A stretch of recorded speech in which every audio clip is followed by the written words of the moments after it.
तिवसा तालुक्यातील वीरगव्हाण येथील 11 वर्षीय चिमुकला ध्रुव विजय राठोड हा मुलगा अचानक बेपत्ता झाल्याची घटना 14 सप्टेंबर रोजी उघडकीस आली।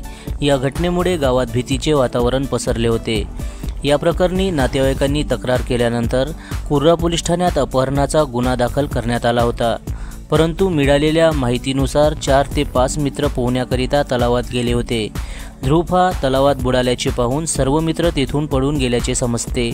घटनेची माहिती मिळताच तिवसा तहसीलदार यांनी गावात भेट दिली असता सोबत गेलेल्या बाकी मुलांना विश्वासात घेऊन विचारणा केली, परंतु त्या मुलांनी काहीही माहिती दिली नाही। विचारणा करत असताना ते मुलं रडत होते। दिनांक 16 सप्टेंबर रोजी जिल्हा शोध व बचाव पथकाला पाचारण केले।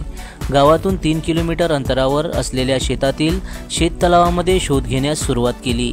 शेत शिवारामध्ये म्हशी चारत असलेल्या गुरख्याला बलदेव देवगण यांच्या शेतामध्ये असलेल्या 40 बाय 40च्या शेततळ्यात त्याचा मृतदेह वर तरंगताना दिसला।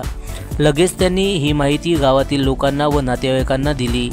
माननीय जिल्हाधिकारी आणि निवासी उपजिल्हाधिकारी यांच्या आदेशाने आपत्ती व्यवस्थापन अधिकारी सुरेंद्र रामेकर यांच्या मार्गदर्शनात शोध व बचाव पथकाने शेततळ्यात उतरून या मुलाचा मृतदेह नग्न अवस्थेत बाहेर काढला आणि मृतदेह पोलीस फॉरेन्सिक्स टीम तसेच श्वान पथक यांच्याकडे सोपवण्यात आला।